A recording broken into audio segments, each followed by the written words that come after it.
তিলক করার পরে কপালের মধ্যে কি সিঁদুরের ফোঁটা দেয়া যায়? স্ত্রী জাতি যখন বিবাহ করিবে, তা বিবাহের অলঙ্কার হলো, বিবাহের মধ্যে বৈবাহিত সধবার শৃঙ্গার হলো সিঁদুর। সধবার শৃঙ্গার কি? সিঁদুর। খুব মন দিয়ে শুনবে। আপনি যদি দীক্ষা গ্রহণ করেছেন, তিলকও করেছেন, কিন্তু তবুও তিলক করলেও আপনাকে নিজের সোহাগ চিহ্ন মানে সিঁদুর অবশ্যই দিতে হবে। সিঁদুর কোথায় কোথায় দেয়? প্রথম দেয়া হয় ললাটে, আর দ্বিতীয় দেয়া হয় মস্তকে। কোথায় দেওয়া হয়? ললাটে আর মস্তকে। সিঁদুর স্ত্রী জাতি নিজের মাথার মধ্যে অবশ্যই ধারণ করিতে পারে,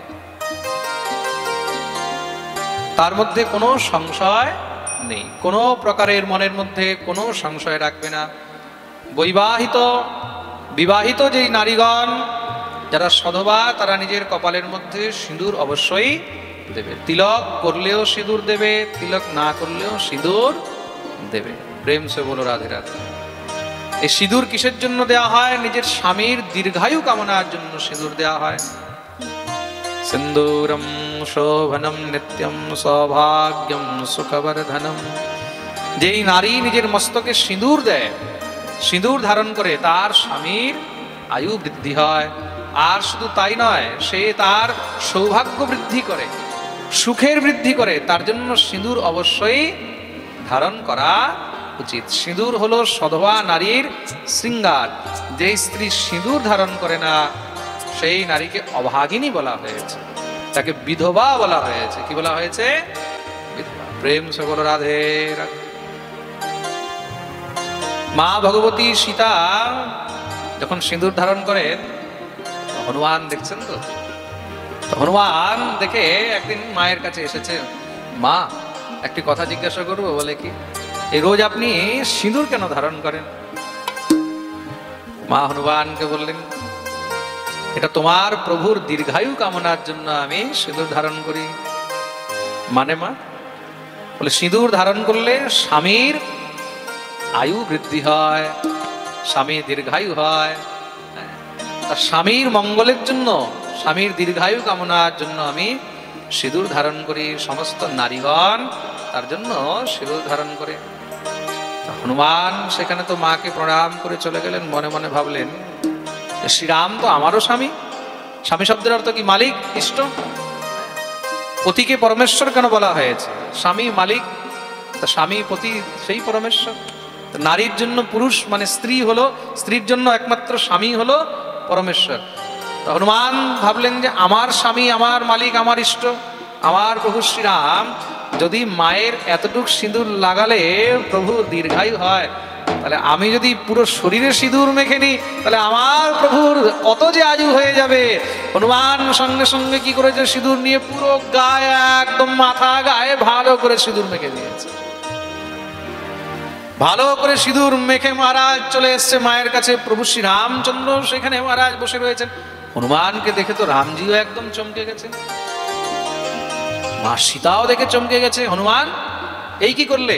বলে, মা ওই তুমি বললে না যে সিঁদুর লাগালে প্রভুর আয়ু বৃদ্ধি হবে, দীর্ঘায়ু হবে, তা আমি ভাবলাম যে এতটুকু সিঁদুর লাগিয়ে যদি প্রভুর আয়ু বৃদ্ধি হয়, তাহলে আজ থেকে আমি পুরো শরীরে সিঁদুর মেখে ঘুরবো, তাতে যেন আমার প্রভুর আয়ু।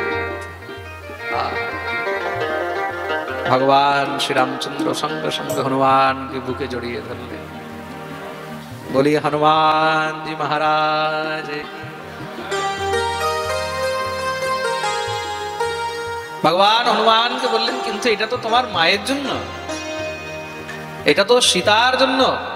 হনুমান বললেন, প্রভু যাই হোক, আমি আপনার জন্য আজ থেকে সম্পূর্ণ অঙ্গে সিঁদুর ধারণ করব।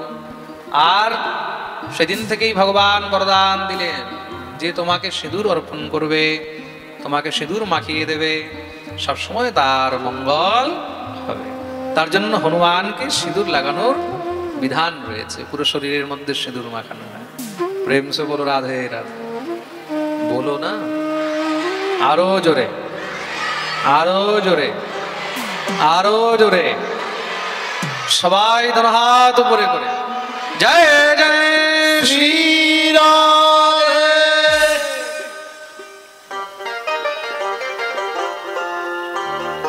আরেকটি প্রশ্ন আজকে এসেছিল যে মহারাজজি, ত্রেতা যুগে সেখানে বানররা মনুষ্যের ভাষায় কথা বলতেন, বর্তমানে কলিযুগে বানররা কেন মনুষ্যের ভাষায় কথা বলেন না? এটারও উত্তর জেনে নেওয়া ভালো করে। ত্রেতা যুগে বানররা মনুষ্যের ভাষা বলতো কি না এইটা প্রশ্ন নয়, বা এইটা বিষয় নয়। বিষয় হলো বানররা যেই ভাষায় কথা বলতো, ভগবান শ্রী রামচন্দ্র বা ভগবৎ পার্শ্বদগণ সেই সমস্ত ভাষাই বুঝতে পারতেন। ভগবান হলেন সর্বভাষী, খুব মন দিয়ে শুনবে কিন্তু। দেবতাগণ ভগবান তারা হলেন সর্বভাষী। ভগবান প্রত্যেক জীবের মধ্যে রয়েছেন, তার জন্য ভগবান প্রত্যেক ভাষাই বুঝতে পারেন। যদি ভগবান প্রত্যেক ভাষা না বুঝতেন, তাহলে কোনো সাউথ ইন্ডিয়ান যদি ভগবানের স্তুতি করে, তাহলে ভগবান কি করে বুঝতেন? তাই তো, কোন সাউথ ইন্ডিয়ান যখন ভগবানের স্তুতি করে, আমরা তো তার ভাষা বুঝি না, বুঝি কি? বুঝতে পারো? হ্যাঁ, ওই যে এন্না নারকন্ডা এন্নে কোন্ডারি এরকম যে বলে, আমাদের তো মহারাজ কল্পনাতেও বুঝতে পারবে না। যারা আফ্রিকায় থাকে, আফ্রিকানদের কথা তো তাহলে ভগবান কখনোই শুনবেন না। ওদের ভাষা তো আরো বিচিত্র, জিঙ্গালালাহু জিঙ্গালালাহু করে, ওদের ভাষা তো আমরা তাও বুঝতে পারবো না। তাহলে ভগবান কি করে বুঝবেন? ভগবান হলেন সর্বভাষী, ভগবান হলেন সর্বভাষী। পশু পক্ষী কীট ভৃঙ্গ মনুষ্য যে যেই ভাষাতেই কথা বলুক না কেন, ভগবান প্রত্যেকটি ভাষায় বুঝতে পারেন। প্রেম সে বলো রাধে রাধে। আপনি বলছেন শুধু ভগবান, অনেক মানুষও রয়েছে যারা পশু পক্ষী ইত্যাদির ভাষা বুঝতে পারে। পশু পক্ষী ট্রেনিং নিতে নিতে পাখিটা কি বলছে ওরা বুঝতে পারে। বিচার করে দেখুন, সাধারণ মনুষ্য পশু পাখির সঙ্গে থাকতে থাকতে তাদের ভাষা বলতে লাগে, তাদের ভাষায় কথা বলছে আমি দেখছি। তাহলে যদি সাধারণ মানুষ বুঝতে পারে, তাহলে ভগবানের সামর্থ্য কি মানুষের থেকে কম? ভগবান হলেন সর্বভাষী, সর্বজ্ঞ। বাঁদর বাঁদরের ভাষাতেই কথা বলেছে। রাম অবতারের মধ্যে শুধু বানর নয়, গিদ্ধরাজ জটায়ু সে তো পক্ষী, পক্ষীর সঙ্গে ভগবানের সংবাদ আছে। ভগবান পক্ষীর ভাষাও বলতে পারতেন। জাম্বুবান হলো ভাল্লুক, ভগবান ভাল্লুকের ভাষাও বলতে পারতেন, বানরের ভাষা বলতে পারতেন। তো ভগবান হলেন সর্বভাষী। প্রেম সে বলো রাধে রাধে। তার জন্য কখনো এই বিলাপের মধ্যে বা এই সংশয়ের মধ্যে থাকবেন না যে সেই সময় তারা মানুষের ভাষায় কথা বলতো, এই সময় কেন বলে না। সেই সময়ও তারা নিজের ভাষাতেই কথা বলতেন। কিন্তু যারা মহৎ পুরুষ, যারা বিজ্ঞগণ, যারা ঋষি মুনি যোগীগণ, তারা জীব জন্তুরও ভাষা বুঝতে পারেন। প্রেম সে বলো রাধে রাধে। আর সিঁদুর নিয়ে আরেকটি প্রশ্ন এসেছে আমার কাছে, যে মহারাজজি, বৈষ্ণবরা কি সিঁদুর ধারণ করতে পারে? যেরকম যারা শাক্ত, যারা শক্তি মন্ত্রে দীক্ষা গ্রহণ করেছে, যারা দুর্গা ইত্যাদি দেবীর পুজো করে, তারা তো সিঁদুর ধারণ করেন, সিঁদুর মহারাজ লাগায়। তাহলে বৈষ্ণবরাও কি সিঁদুর ধারণ করতে পারে? তো বৈষ্ণবদের জন্য সিঁদুর ধারণ করা নিষেধ লেখা রয়েছে। বৈষ্ণবরা মানে পুরুষদের কথা বলা হয়েছে, পুরুষগণ বৈষ্ণবরা সিঁদুর ধারণ করিবেন না। অনেকে এবার ভাববে, মহারাজজি আপনি তো মাথার মাঝখানে এটা ধারণ করে রেখেছেন, আপনি বলছেন করবেন না, তাহলে এটা কি? লাইভ যারা শুনছে সবাইকে বলে দিই, অনেকের মনে এই সংশয় থাকে, যারা এখানেও বসে আছে, অনেকে ভাবে হয়তো যে মহারাজজির তিলকের মধ্যে এটা বোধহয় সিঁদুর লাগানো আছে। প্রথমত একদম ভালো করে এটা জেনে নেবেন, তিলকের মধ্যে এটা যে লাগানো আছে এটা সিঁদুর নয়, এটা সিঁদুর নয়, এটা হলো শ্রী। এটাকে কি বলা হয়? শ্রী। এটা সিঁদুর নয়, এটা একটা আলাদা দ্রব্য, এটা একটা আলাদা দ্রব্য, এটাকে বলা হয় শ্রী। বৈষ্ণবরা শ্রী ধারণ করতে পারেন। কি ধারণ করতে পারেন? শ্রী ধারণ করতে পারেন। আমাদের চতুর্সম্প্রদায়ের মধ্যে শ্রী ধারণের বিধান রয়েছে। তার জন্য বৈষ্ণব নিজ মস্তকে শ্রী অবশ্যই ধারণ করিতে পারেন। প্রেম সে বলো রাধে রাধে। এটা সিঁদুর নয়, এটা হলো শ্রী। সিঁদুর আলাদা জিনিস আর শ্রী আলাদা জিনিস। শ্রী দুই প্রকারের হয়। একটা হলো শ্যামশ্রী। শ্যামশ্রী হয় কালো, শ্যামশ্রী হয় কালো। সেই শ্যামশ্রী নিম্বার্ক সম্প্রদায়ের যারা বৈষ্ণব তারা লাগায়, মাঝখানে কালো একটা ফোঁটা লাগায়। আর দ্বিতীয় হলো রক্তশ্রী, এটা হলো রক্তবর্ণ মানে লাল শ্রী। এই শ্রী আমাদের বৈষ্ণবাচার্যগণ নিজের তিলকের মধ্যে লাগিয়ে থাকেন। সুতরাং শ্রী ধারণ করা যায়, কিন্তু সিঁদুর ধারণ করা যায়। বলিয়ে ভক্তবৎসল ভগবান কি। তো ভগবান এখানে সমস্ত গোপীদের পরীক্ষা নিচ্ছিলেন, সবাই পরীক্ষায় পাস। ভগবান সবাইকে নিয়ে দিব্য রাসের লীলা আরম্ভ করলেন। বাহু প্রসার পরিরম্ভি করালকোর নিবেস্তনালভন নর্মনখাগ্রপাতি শৈল্যাবলোক হসিতের ব্রজ সুন্দরীণাম উত্তম ভয়ন রতিপতিম রময়াঞ্চকার। দিব্য গোপীদের সঙ্গে রাস আরম্ভ করলেন। বলিয়ে রাস বিহারী ভগবান কি। ভগবান রাস করছেন গোপীদের সঙ্গে। এদিকে কি হলো, গোপীদের মনে অভিমান হয়ে গেল। তাসাম তত সৌভগমদম বীক্ষমানম চ কেশবঃ প্রসমায় প্রসাদায় তত্রৈবান্তরধীয়ত। গোপীদের মনে অভিমান হয়ে গেল কি, দেখো আমরা কত শ্রেষ্ঠ, এই সংসারে আমাদের থেকে শ্রেষ্ঠ আর কেউ নেই। কেন শ্যাম সুন্দর সব ছেড়ে দিয়ে শুধু আমাদের সঙ্গে লীলা বিলাসে মত্ত হয়ে রয়েছে। ভগবান দেখলেন অভিমান হয়ে গেল। যেখানে অভিমান হয় সেখানে আর ভগবান থাকেন না। যাহা কাম তাহা রাম নহি, যাহা রাম তাহা নহি কাম, তুলসী দো ন রহ সকে হ্যাঁ রবি রজনী এক ঠান। একসঙ্গে এক জায়গায় দুটি বস্তু কখনো থাকবে না। ভগবান থাকলে অভিমান থাকবে না, অভিমানকে রাখলে ভগবান থাকবেন না। ভগবান অন্তর্ধ্যান হয়ে গেলেন। অন্তর্ধ্যান হতেই গোপীগণ গোবিন্দকে পাগলের মতন খুঁজে বেড়াচ্ছেন।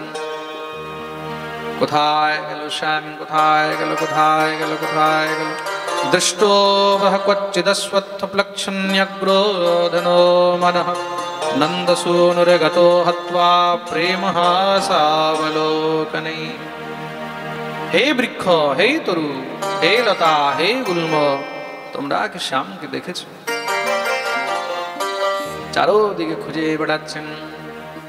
ঘনশ্যাম तुम्हें ढूंढने जाए कहाँ कहाँ, घनश्याम तुम्हें ढूंढने जाए कहाँ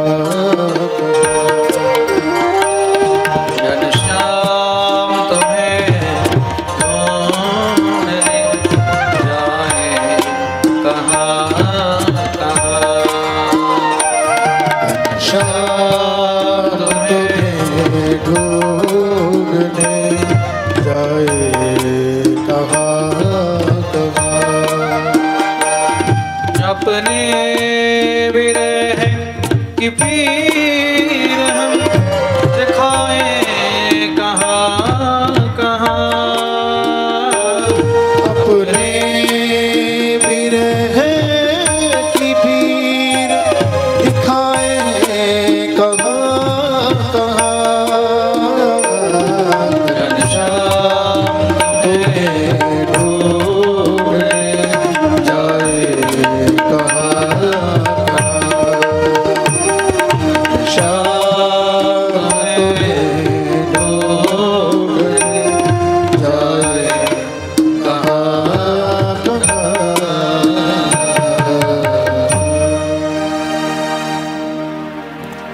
সমস্ত গোপীগণ খুঁজতে খুঁজতে মহারাজ নিকুঞ্জে নিকুঞ্জে খুঁজে বেড়াচ্ছেন, কিন্তু কোথাও যখন গোবিন্দকে দেখতে পেলেন না, হঠাৎ তারা সেবা কুঞ্জে গিয়ে সেখানে দেখছেন গোবিন্দের চরণ চিহ্ন দেখা গেছে।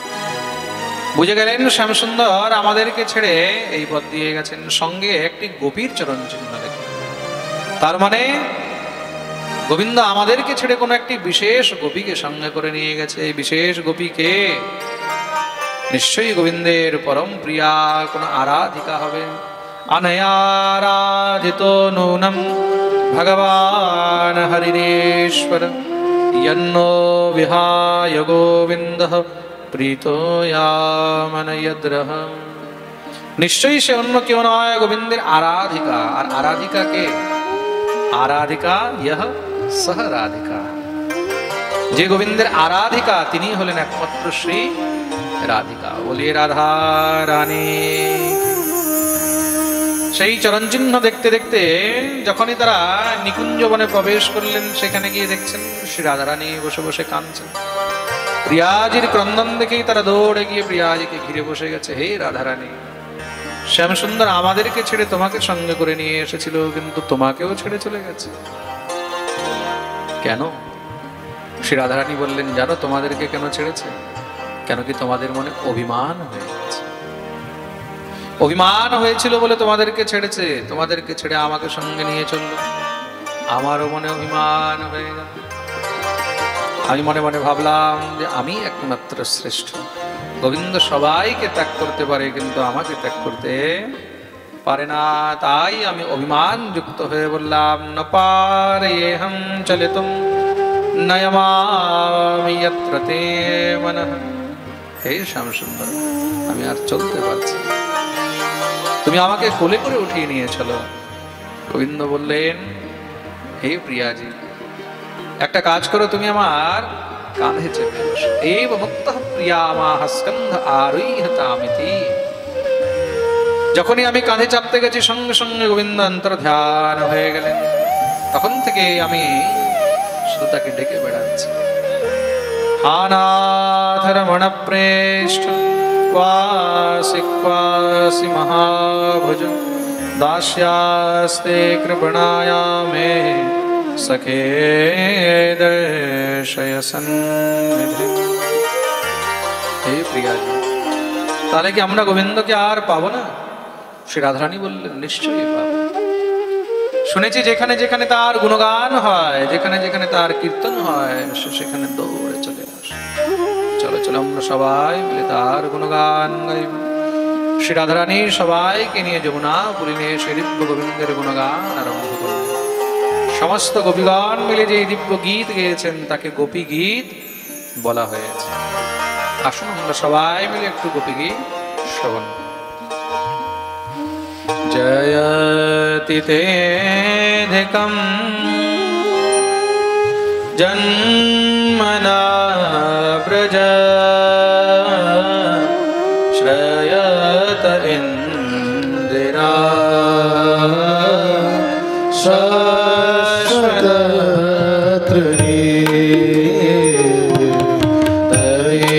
তদৃশ্যতা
चरणाम्बुर्हं स्तनेषु भीताशने प्रियदधे महिकर्कशेषु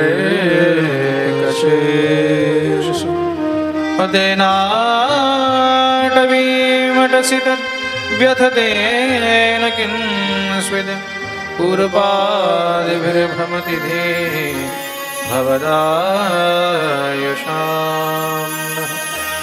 গোপীগণ দিব্য গোবিন্দের গুণগান গাইতে লাগলেন। হে শ্যাম সুন্দর, আমরা জানি আমাদের এই হৃদয় পাষাণের মতন হয়ে গেছে। পাষাণ হৃদয় না হলে কি আমরা তোমাকে ছেড়ে অভিমানকে ঢুকাই?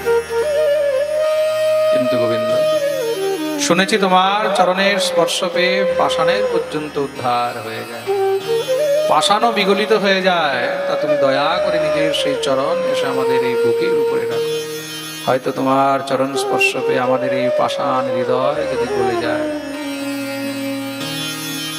রুরুহ সুস্বরম রাজন কৃষ্ণ দর্শন লালসা।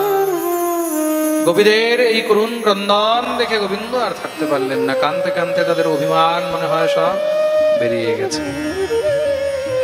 অভিমান নিঃসৃত হলো, ভগবানও দেরি করলেন না। দেখতে দেখতে ভগবান তাদের সবার মধ্যে দিব্য মহারাজ পীতাম্বর ধারণ করে প্রকট হয়ে গেলেন। তাসামাবিরভুৎসারি স্ময়মান মুখাম্বুজঃ পীতাম্বরধরঃ সগবে সাক্ষাৎ মন্মথ।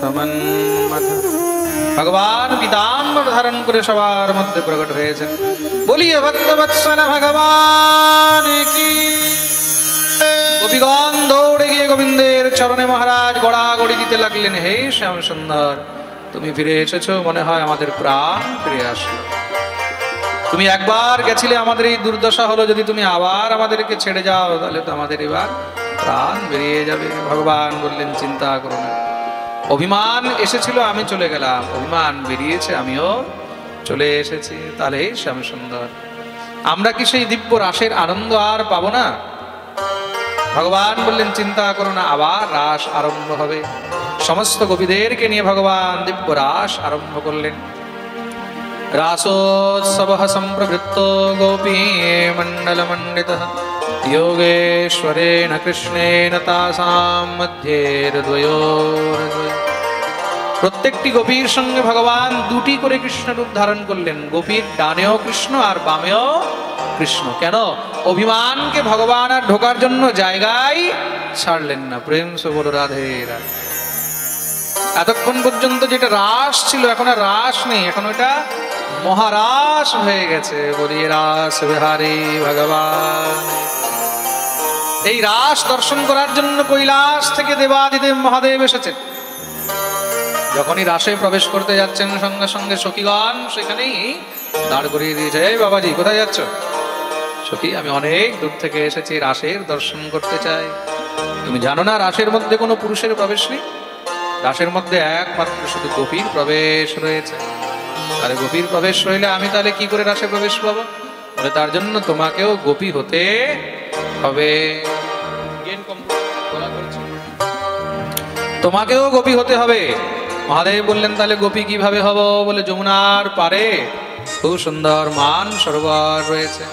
রাধারানীর কৃপা স্বরূপ সেই মান সরোবরে ডুব দিলে পুরুষত্বের সমস্ত মান শেষ হয়ে যায়, গোপী ভাব প্রাপ্তি। মহাদেব দৌড়ে গিয়ে মান সরোবরে ডুব দিলেন। ডুব দিয়ে উঠতেই ভোলা একদম ভোলি হয়ে গেছে। ভোলানাথ গোপীরূপ ধারণ করলেন, নাম হলো গোপীশ্বর। বলিয়ে গোপেশ্বর মহাদেব কি জয়। আজও ভোলেনাথ সিধা বৃন্দাবনের মধ্যে গোপীশ্বর রূপ ধারণ করে বিদ্যমান রয়েছেন। রাসের মধ্যে প্রবেশ পেলেন, দিব্য রাস আরম্ভ হলো। আসুন আমরা সবাই মিলে সেই দিব্য রাসের একটু দর্শন করি, কিভাবে রাস হচ্ছে। কি বলছেন? গোকুল মে দেখো, বৃন্দাবন মে দেখো রে, মুরলি বাজে রে, শ্যাম সঙ্গে রাধা নাচে রে, শ্যাম সঙ্গে রাধা নাচে রে। गोकुल में देखो, वृंदावन में देखो रे, संग राधा এইভাবে নয়, সবাই যেন হাত করে করে তারই সেবা করে যাইবে। राधा नाचे रे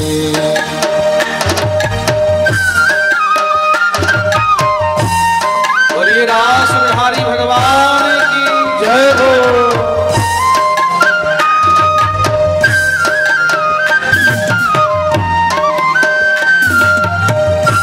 যারা যারা গোবিন্দের সঙ্গে গোপী ভাব নিয়ে নৃত্য করতে চায় সবাই মিলে যেন হাত উপরে করে হরি বল।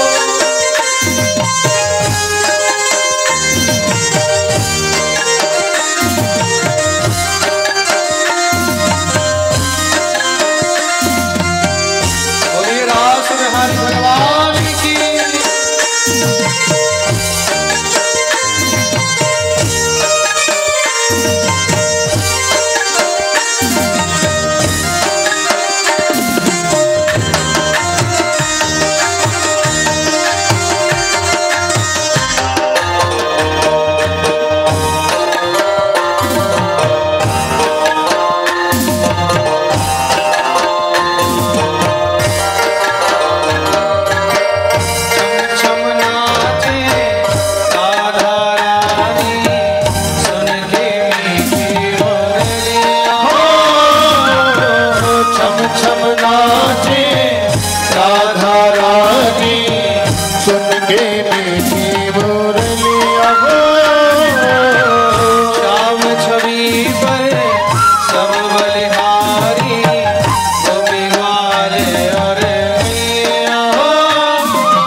बलिहारी गोपी ग्वाल और मैया हो सरर सरर चाले पवन पुर भैया रे मेघा सारे रे श्याम संग राधा नाचे रे श्याम संग राधा नाचे रे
सलोनो तो आने कजरानी हो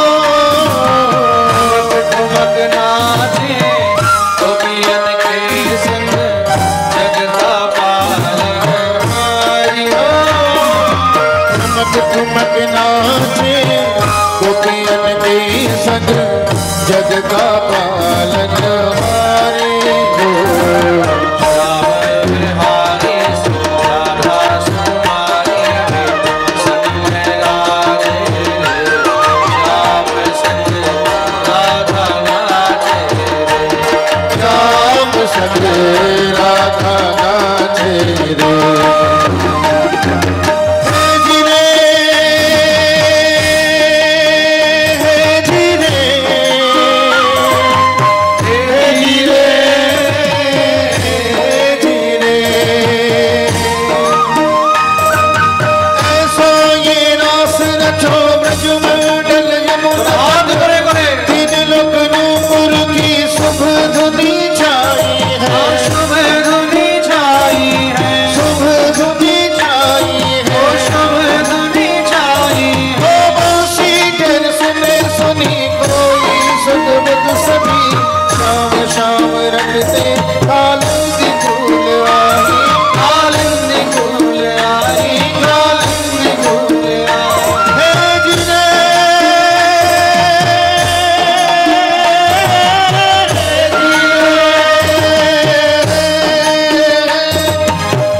সেখানেই বসে যাবে।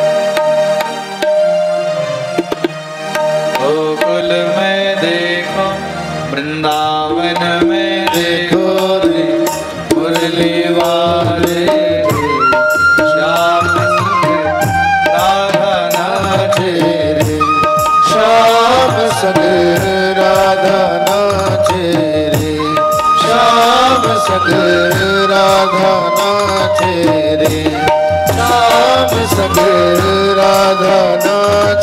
रे विक्रीडितं व्रजवधूभिरिदं च विष्णु श्रद्धान्वितो न शृणुयादथ वर्णयेद् यः भक्तिं परां भगवती प्रतिलभ्यकाम हृदरोगमाश्वपहिनोत्यचिरेण धीर। श्री सुखदेव प्रभु বলছেন যেই জীব ভগবানের এই দিব্য রাস লীলার বর্ণন নিত্য পাঠ করে বা শ্রবণ করে ভগবান তার হৃদয়ের সমস্ত রোগ নাশ করে দেন। বলিয়ে ভক্তবৎসল ভগবান কি। কেন কেন কি রাস হলো ভগবানের হৃদয়ের কথা, ভগবানের প্রাণের কথা। যেরকম আমাদের সবার মধ্যে প্রাণ রয়েছে না, প্রাণ আছে কিনা? কার কার মধ্যে প্রাণ আছে? আচ্ছা, যাদের হাত উঠেনি তাদের মধ্যে নেই নাকি? প্রেম সে বলো রাধে রাধে। আরে বলো না, বলো না, আরো জোরে, আরো জোরে, আরো জোরে। যারা বাইরে দাঁড়িয়ে রয়েছে সবাই দুটো হাত উপরে করে জয় জয় শ্রীরাম। আমাদের প্যান্ডেলওয়ালাকে বাইরে কিছু লাইট লাগানো উচিত ছিল, এদিকে ভক্তদেরকে তো দেখাই যায় না অন্ধকারের জন্য। প্যান্ডেল ডাবল বেড়ে গেছে, লাইট একটাও বাড়লো না। প্রেম সে বলো রাধে রাধে।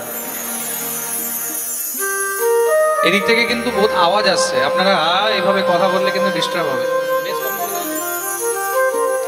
একদম শান্ত হয়ে বসবে। প্রেম সে বলো রাধে রাধে।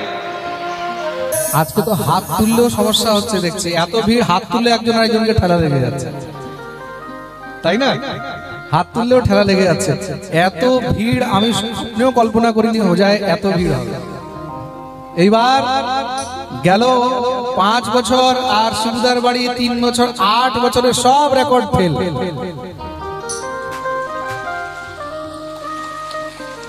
পুরো বিশ্ব এই পাঠ লাইভ দেখছে, আর চারোদিক থেকে শুধু একই মেসেজ, একই কমেন্ট, একই ফোন, চারোদিক থেকে বলে এইবার তো হোজাই মে আনন্দ আ গয়া।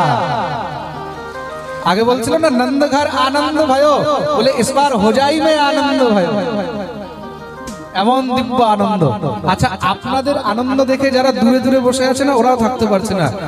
কোথা কোথা থেকে চলে আসছে, হাইলাকান্দি, কার্বি আংলং, মেঘালয়, তারপরে শিলিগুড়ি, সাপোর্টগ্রাম, আগরতলা, নগাঁও, আরো কোথা থেকে,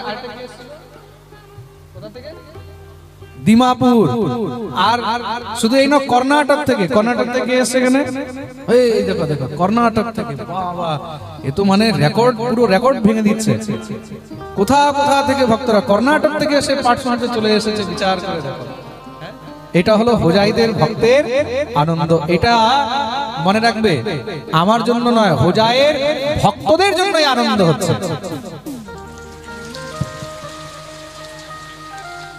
তো ভগবান আমার এই প্রাণ প্রিয় হোজাইয়ের ভক্তদেরকে এইভাবেই সুস্থ রাখুক, আনন্দে রাখুক, আর এইভাবেই বছর বছর যেন তারা আনন্দ করে।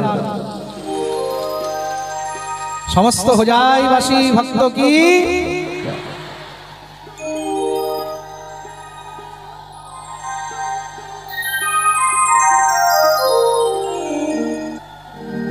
এই প্রকার শ্রী মাধবেন্দ্রপুরী বিচার করলেন যে আস্তে আস্তে এখানে প্রতিষ্ঠা অত্যন্ত বেড়ে যাচ্ছে। কৃষ্ণ প্রেম সঙ্গে প্রতিষ্ঠা চলে লাগ লইয়া, প্রতিষ্ঠার ভয়ে পুরী গেলা পলাইয়া। আচ্ছা, প্রতিষ্ঠা দেখো আসে কি করে। এখানে কবিরাজ গোস্বামীপাদ এই পয়ারের মধ্যে একটি জিনিস লিখে দিয়েছেন, কৃষ্ণ প্রেম সঙ্গে প্রতিষ্ঠা চলে লাগ লইয়া। তদ অর্থ কি? প্রতিষ্ঠা কখনো কিনে পাওয়া যায় না, প্রতিষ্ঠা কিনে পাওয়া যায় না। ভক্তদের সঙ্গে আপনি আপ প্রতিষ্ঠা চলে। কেন? যাদের উপরে গোবিন্দের কৃপা আছে, যাদের উপরে নারায়ণের কৃপা আছে, যার উপরে রাধারানীর কৃপা আছে, যার ভিতরে কৃষ্ণ প্রেম আছে, সে যেইখানে যাবে প্রতিষ্ঠা তার সঙ্গে সঙ্গে পিছনে যাবে। আমাদের জীবনের মধ্যে 7টি শ্রী হয়, যাকে সপ্তশ্রী বলে। কি বলে? জোরে বলো। হ্যাঁ, সপ্তশ্রী, তাই তো? আমাদের জীবনের মধ্যে 7টি শ্রী আছে। হ্যাঁ, ওই আমার এক শিষ্য মেয়ে আছে, ওর নাম হলো সপ্তশ্রী। শুনে হাসছে, বলে বাবা আমার নাম বললো নাকি? আজকে ওকে বোঝাচ্ছিলাম তোর নামের মানে কি জানিস? সপ্তশ্রী। সপ্তশ্রী মানে 7টি শ্রী। আমাদের প্রত্যেকের জীবনের মধ্যে 7টি শ্রী থাকে, কিন্তু কার লুকিয়ে থাকে, কার সম্মুখে আসে। 7টি শ্রী কি কি? শ্রী লক্ষ্মীর ধৃতির মেধা স্বাহা প্রজ্ঞা সরস্বতী। আমাদের সবার জীবনের মধ্যে 7টি শ্রী আছে। কি কি? শ্রী, লক্ষ্মী, ধৃতি, মেধা, স্বাহা, প্রজ্ঞা আর সরস্বতী। এই 7টিকে বলা হয় সপ্তশ্রী। কি বলা হয়? সপ্তশ্রী। দেখ আজকে তোকে বললাম আর পাঠেও চলে আসলো। তো সবার জীবনের মধ্যে এই 7টি শ্রী জড়িত থাকে। প্রেম সে বলো। কিন্তু এই 7টি শ্রী সবার অভ্যুদয় হয় না, উদয় হয় না। সূর্য আছে, কিন্তু সূর্য সবসময় উদয় হয় না, হয় কি? সেই সূর্য সময়কালেই উদয় হয়।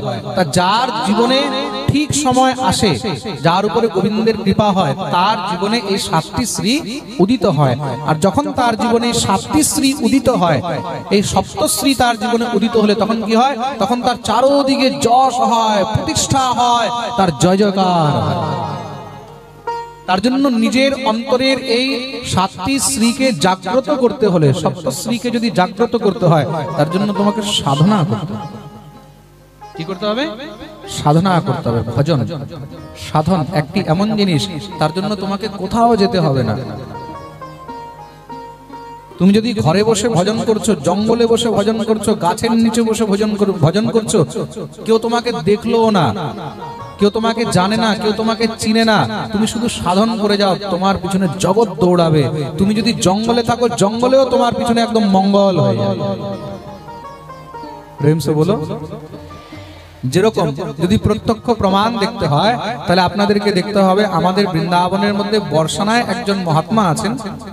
এমনিতে সম্বন্ধে উনি আমার জেঠু হন, কিন্তু বর্তমানে তিনি বিশ্ববিদিত। নাম হলো পরম পূজ্য শ্রী বিনোদ বিহারী দাস বাবাজি মহারাজ।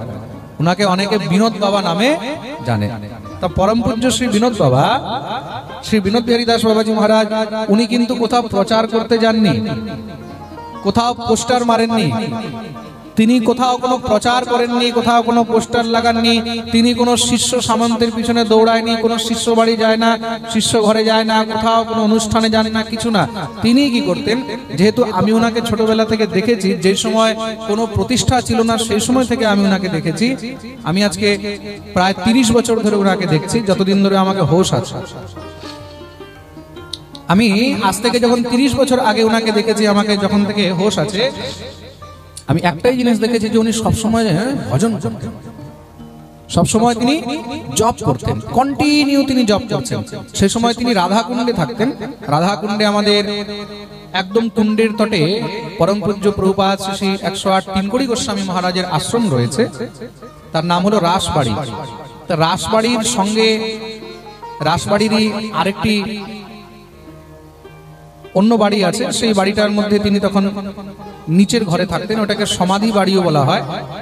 ওটার মধ্যে তিনি নিচের ঘরে থাকতেন। তা আমি যখনই যেতাম, সকালে যাচ্ছি তো সকালে গিয়েও দেখছি তিনি জপ করছেন, দুপুরে যাচ্ছি দুপুরেও দেখছি জপ করছেন। মানুষ খেয়ে দিয়ে ঘুমায়, কিন্তু পরম পূজ্য মহারাজজি শুধু জপ। সন্ধ্যাবেলায় যাচ্ছি তখনও দেখছি জপ চলছে, রাত্রে যাচ্ছি রাত্রেও জপ চলছে। আমি একদিন জিজ্ঞাসা করছি, ছোট ছিলাম তো, জেঠু আপনি কি ঘুমান না? কেন আমি যখনই যাই কখনো ঘুমাতেই দেখি না। রাত্রে যাচ্ছি তাও দেখছি জপ চলছে, দিনে যাচ্ছি তাও দেখছি জপ চলছে, বিকেলে যাচ্ছি তাও জপ চলছে, সকালে যাচ্ছি তাও জপ চলছে। বললাম জেঠু আপনি ঘুমান না? জেঠু বলছে কেন, আমি তো দিনভরই ঘুমাই। আমি কোথায় যেটু আমি যখনই আসি আমি দেখি আপনি বসে থাকেন জব করেন। বলে আচ্ছা তুই এসবও দেখিস? হ্যাঁ জেঠু আমি তো মাঝে মাঝে দেখতে আসি, তখন দেখি আপনি চুপচাপ বসে বসে জব করছেন। বলে দেখো ঘুমালে গোবিন্দকে পাওয়া যায়, ঘুমালে গোবিন্দকে পাওয়া যায় না, তাকে যদি পেতে হয় তার জন্য জাগতে হবে। আর জেগে কি বিষয়ের জন্য নয়, জাগতে হবে একমাত্র তার জন্য। জপ করো, আমাকে বলতেন যত পারবে জপ করবে। ওই যে জপ, ওই যে সাধনা, আমি দেখেছি ওনার পিছনে আস্তে আস্তে এমন বড় বড় শেঠ, বড় বড় পয়সাওয়ালা ওনার পিছনে লেগে গেল। কিছু শেঠগুলো তো নামও আমাকে মুখস্থ আছে, যেহেতু আমার সামনে ওরা আসতো। লাখ লাখ টাকা ওনাকে দেওয়ার জন্য তৈরি, বাবা ইয়ে লো পয়সা, বাবা ইয়ে লো, ইয়ে করো ও করো। উনি ছুঁয়েও দেখতেন না, লে যাও বাবা আমি এনেছি আপনার জন্য এই 5 লাখ টাকা, কি করব? 5 লাখ টাকা এনেছি, কবে বলছে? 25 বছর আগে, 30 বছর আগে। মহারাজ কি বলছেন? একটা কাজ করো, সাধুদের কাছে কম্বল নেই, সাধুদের কাছে ব্যাগ নেই, জিনিসপত্র রাখার জন্য কাঁধের ব্যাগ নেই, জব করার জন্য মালা ঝোলা নেই। ভালো, আগেকার দিনে কিন্তু অত পয়সা অ্যাভেলেবেল ছিল না। আজ থেকে 25-30 বছর আগে টাকা পয়সা অত অ্যাভেলেবেল ছিল না। কেউ যদি একটা কাপড় পেত না, কাপড় পেয়েও খুব খুশি হতো যে একটা কাপড় পেলাম। মানুষের কাছে অত টাকা পয়সা ছিল না। তো আমি দেখলাম জেঠুজি কি করলেন, তাড়াতাড়ি করে অর্ডার দিয়ে 1000 ব্যাগ তৈরি করে দিলেন, 1000 নামের ঝোলা তৈরি করে দিলেন, কম্বল অর্ডার করে দিয়েছেন। কত দিয়ে বলতে সব সাধুদেরকে বেটে দেয়। প্রেম সে বলো। আর ওইখান থেকে পরবর্তীকালে তিনি প্রেম সরোবরে চলে গেলেন। প্রেম সরোবরে কেন? এইখানে প্রতিষ্ঠা হয়ে যাচ্ছে, ওরা রাধাকুণ্ডে প্রতিষ্ঠা বেড়ে যাচ্ছে, আস্তে আস্তে সেখানে মানুষ আসা শুরু হয়ে গেছে। তিনি প্রতিষ্ঠা থেকে পালাচ্ছেন, প্রতিষ্ঠা থেকে পালাচ্ছেন। পালিয়ে কোথায় গেলেন? প্রেম সরোবর। প্রেম সরোবরে গিয়ে সেখানে একান্ত একদম নির্জন জঙ্গলের মধ্যে বসে ভজন করছেন। ভজন করতে করতে আস্তে আস্তে ওইখানেও সব লাইন লেগে গেছে। কেউ এসে বলছে বাবা ইয়ে লিজিয়ে, বাবা এই নাও, বাবা ওই নাও। জেঠু দেখছেন এখানেও ভজন হচ্ছে না, পরম পূজ্য বিনোদ বাবা ওইখান থেকেও চলে গেলেন। ওইখান থেকে আবার আরেক জায়গায় গেছেন, হরিয়ানার মধ্যে হাসানপুরের কাছে। ওইখানে কিছু বছর থাকলেন একান্ত, যে একান্তে থাকবো, ভজন করব, কিন্তু ওইখানেও মানুষ ভজন করতে দিচ্ছে না, ওইখানেও লাইন লেগে গেছে। শেষ পর্যন্ত এবার উনি ওখান থেকে বর্ষানা চলে আসলেন। উনি দেখলেন যে জীবনে প্রতিষ্ঠার পিছা ছাড়বে না। ওই যে এখানে বলেছেন কবিরাজ গোস্বামী, কৃষ্ণ প্রেম সঙ্গে প্রতিষ্ঠা চলে লাগ লইয়া। লাগ লইয়া, লাগ মানে একদম লেজের মতো। बोले आप अपना सब कुछ हटा सकते हो पर अपना पूंछ नहीं हटा सकते। प्रेम से बोलो। হনুমান জি যখন রাবণের সামনে দাঁড়িয়ে আছে না, কেউ বলছে আরে এটাকে মেরে দাও, কেউ বলছে নাক কেটে দাও, কেউ বলছে কান কেটে দাও, কেউ বলছে এই করে দাও ওই করে দাও। তো বিভীষণ সামনে দাঁড়িয়ে আছে। তো বিভীষণ দেখলো যদি এরকম উটপটাং কিছু করে দেয়, হনুমান তো ভাই আমার দলের লোক, শ্রী রামচন্দ্রের ভক্ত। তা বিভীষণ বললেন এরকম কিছু বলতে হবে তাতে যেন হনুমানেরও কোনো কষ্ট না হয় আর যেন কাজও হয়ে যায়। তার জন্য বলছেন কপিকে মমতা পুঁছ পর। হনুমানের যে মমতা তার সব থেকে বেশি মোহ হয় লেজের উপর। একটা কাজ করো, লেজের মধ্যে আগুন লাগিয়ে দাও, কেন লেজ কষ্ট পেলে তখন নিজেও কষ্ট পাবে। আগুন লাগাতে গেছিল লেজে, জ্বলে গেছে পুরো লঙ্কা। প্রেম সে বলো। তদ্রূপ প্রতিষ্ঠা কি? প্রতিষ্ঠা হলো মহাপুরুষদের লেজ, চাইলেও সেই লেজকে ছাড়া যাবে না, চলে লাগ লইয়া। পরে উনি এটাকে মানিয়ে নিলেন যে আমি যেখানেই থাকবো ওইখানে প্রতিষ্ঠা চলবেই চলবে। আজকে প্রতিষ্ঠা এই লেভেলে চলে গেছে যে প্রধানমন্ত্রী থেকে নিয়ে মুখ্যমন্ত্রী সব ওনার কাছে লাইন লাগিয়ে দর্শন করার জন্য আসে। প্রেম সে বলো। জীবনে যদি তুমি ভজন করেছো, সাধন করেছো, ভজনের ফল সাধনের ফল এমন যে ভজনের ফলে সাধনের ফলে আপনি আপ তোমার কাছে প্রতিষ্ঠা দৌড়ে আসবে, এটার মধ্যে কোনো সংশয়। কিন্তু প্রতিষ্ঠা আসলে সেই প্রতিষ্ঠা থেকে তোমাকে সাবধান থাকতে হবে। প্রতিষ্ঠা আসলে যেন অভিমান না আসে। প্রতিষ্ঠা আসা ঠিক আছে, প্রতিষ্ঠা তো আসবে, কিন্তু প্রতিষ্ঠার সঙ্গে যেন অভিমান না আসে। তার জন্য যারা মহাপুরুষগণ তারা প্রতিষ্ঠা পেয়েও প্রতিষ্ঠা থেকে মুক্ত থাকে। কিভাবে?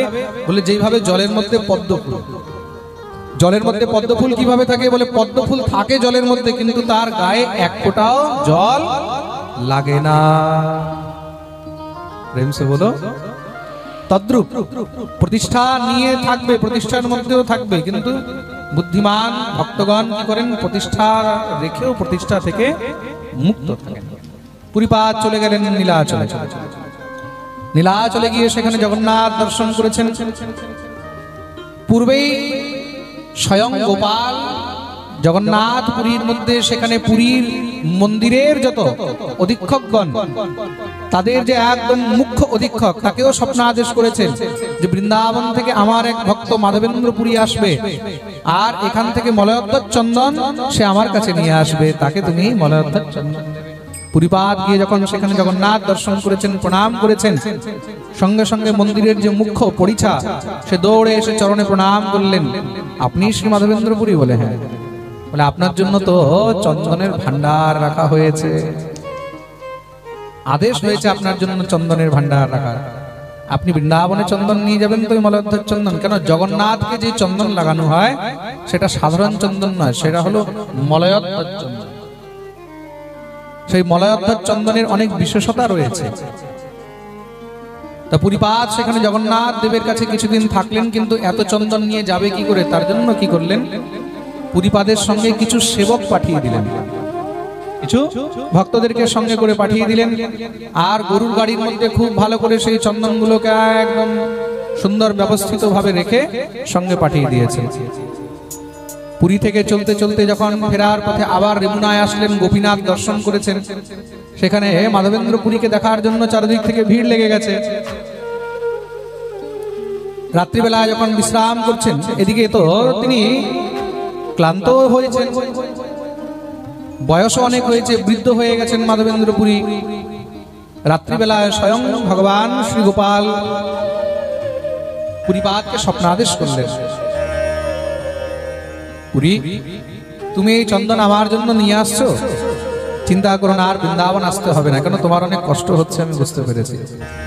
একটা কাজ করো, এই চন্দন তুমি সেখানে রেমুনার মধ্যেই গোপীনাথের দেহে অর্পণ করে দাও। যেই গোপাল সেই হলো গোপীনাথ, গোপীনাথের মধ্যে আর আমার মধ্যে কোনো অন্তর নেই। তুমি যদি সেখানে আমাকে অর্পণ করো, তাহলে আমি এখানেই সেটা পেয়ে যাব। প্রেম সে বলো। ভগবান সর্বত্র রয়েছেন, সর্বভূতে রয়েছেন। তা ঈশ্বরকে যদি প্রসন্ন করতে হয়, তাহলে তুমি যেখানে বসে আছো সেখানে বসে বসেও ভগবানকে প্রসন্ন করা যায়।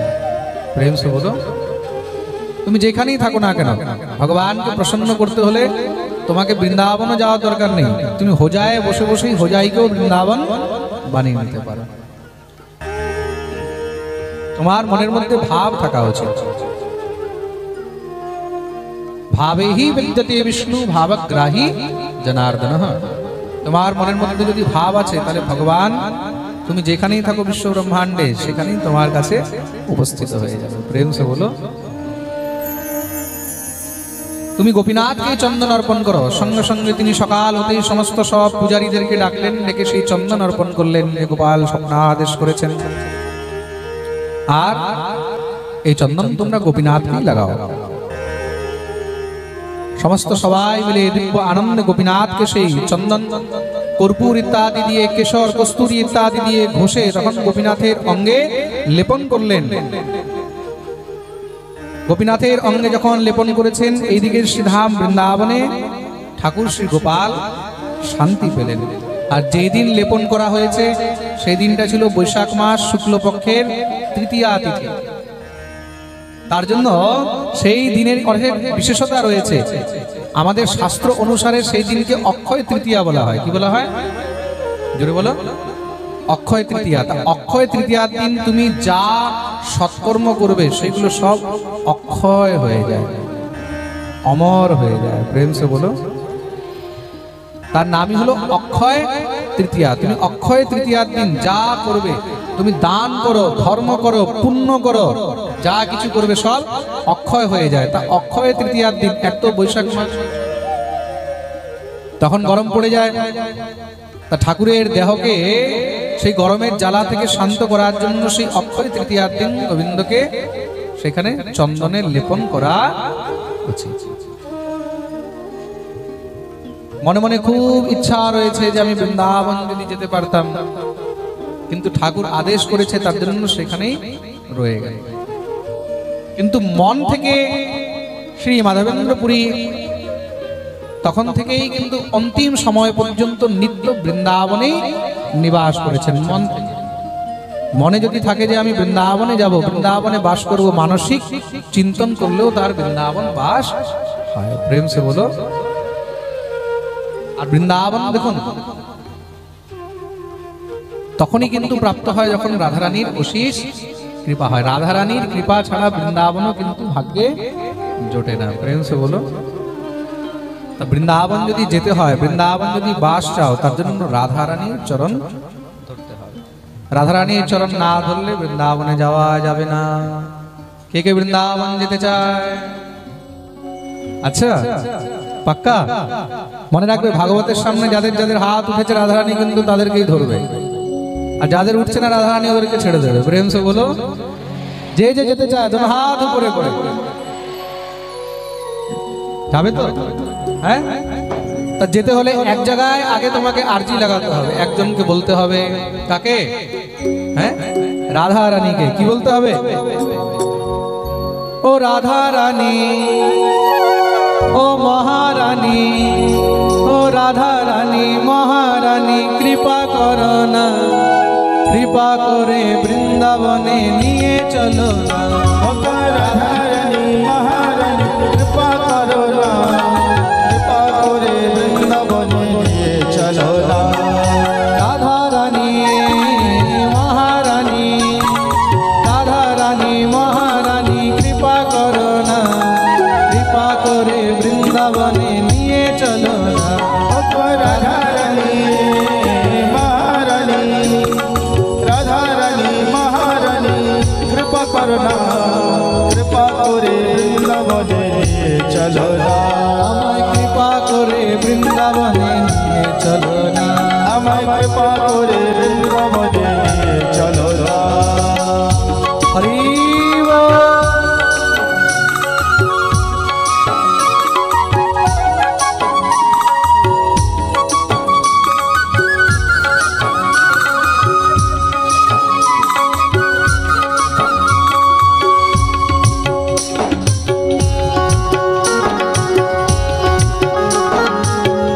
बोलिए वृंदावन धाम की। আচ্ছা দেখো, যারা যারা দাঁড়িয়েছো সবাইকে কিন্তু নাচতে হবে, শুধু কমর সোজা করার জন্য দাঁড়ালে হবে না। দোনো হাত তুলে হরি বল।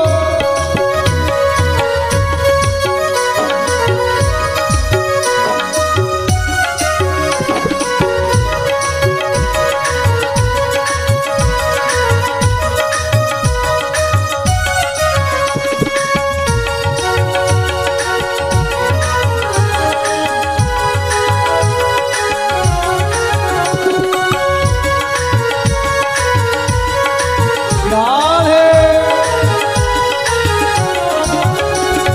তোমার কৃপা হলে পাবো মধুর বৃন্দাবন, তোমার কৃপা হলে পাবো মধুর বৃন্দাবন, তোমার কৃপা হলে পাবো মধুর বৃন্দাবন, তোমার কৃপা হলে পাবো মধুর বৃন্দাবন।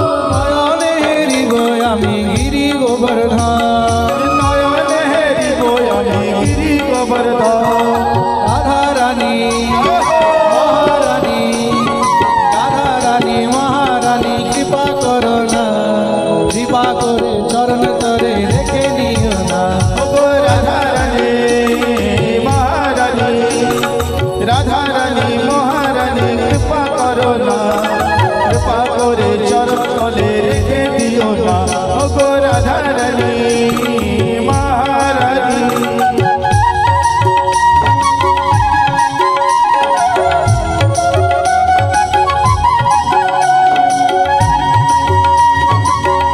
শ্রী রাধে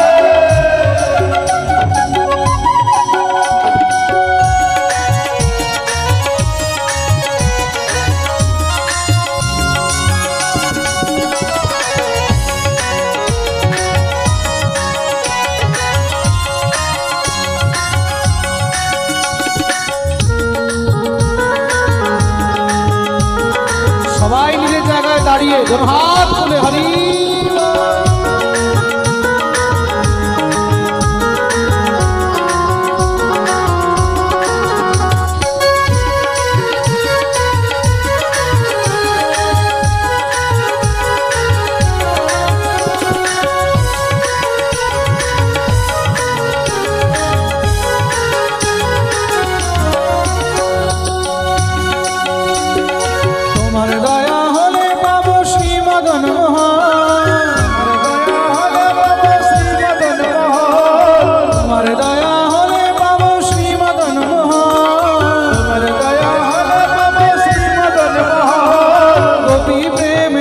রাখো শ্রী গুরু চরণ গোপী প্রেম দিয়ে রাখো শ্রী গুরু চরণ গোপী প্রেম দিয়ে রাখো শ্রী গুরু চরণ গোপী প্রেম দিয়ে রাখো শ্রী গুরু চরণ রাধা রানী মহারানী রাধা রানী মহারানী কৃপা করো না কৃপা করে আমায় তুমি দেখা দাও রাধা রানী মহারানী রাধা রানী মহারানী কৃপা করো না কৃপা করে আমায় তুমি দেখা দাও রাধা রানী মহারানী ওগো রাধা রানী মহারানী রাধা রানী মহারানী কৃপা করো না কৃপা করে বৃন্দাবনে নিয়ে চলো ওগো রাধা রানী মহারানী কৃপা করো না কৃপা করে বৃন্দাবনে নিয়ে চলো না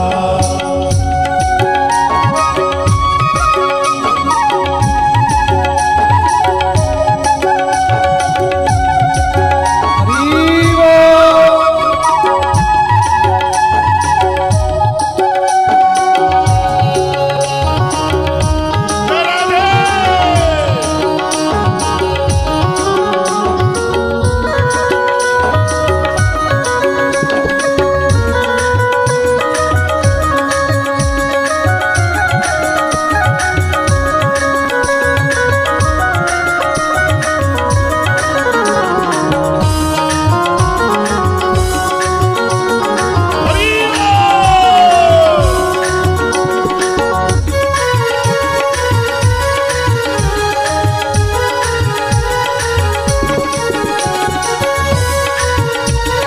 রাধা রানী কি তুমি যদি দয়া করো যাব ভব পারে তুমি যদি দয়া করো যাব ভব পারে তুমি যদি দয়া করো যাব ভব পারে তুমি যদি দয়া করো যাব ভব পারে তোমা বিনা কৃষ্ণ ভক্তি কে বাঁধিতে পারে তোমার বিনা কৃষ্ণ ভক্তি কে বাঁধিতে পারে তোমা বিনা কৃষ্ণ ভক্তি কে বাঁধিতে পারে তোমার বিনা কৃষ্ণ ভক্তি কে বাঁধিতে পারে রাধা রানী মহারানী রাধা রানী মহারানী কৃপা করো না কৃপা করে ভব সিন্ধু পার করো না ওগো রাধা রানী মহারানী রাধা রানী মহারানী কৃপা করো না কৃপা করে ভব সিন্ধু পার করো না রাধা রানী মহারানী রাধা রানী মহারানী কৃপা করো না কৃপা করে আমায় তুমি নিয়ে চলো না রাধা রানী মহারানী রাধা রানী মহারানী কৃপা করো না কৃপা করে আমায় তুমি নিয়ে চলো না রাধা রানী মহারানী রাধা রানী মহারানী রাধা রানী মহারানী কৃপা করো না কৃপা করে বৃন্দাবনে নিয়ে চলো না রাধা রানী মহারানী কৃপা করো না কৃপা করে বৃন্দাবনে নিয়ে চলো না রাধা রানী মহারানী কৃপা করো না শ্রী রাধে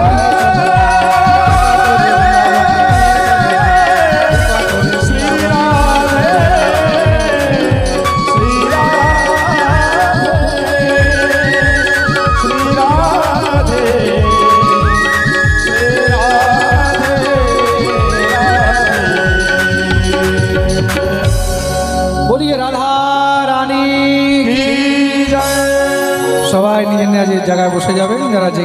ছিলেন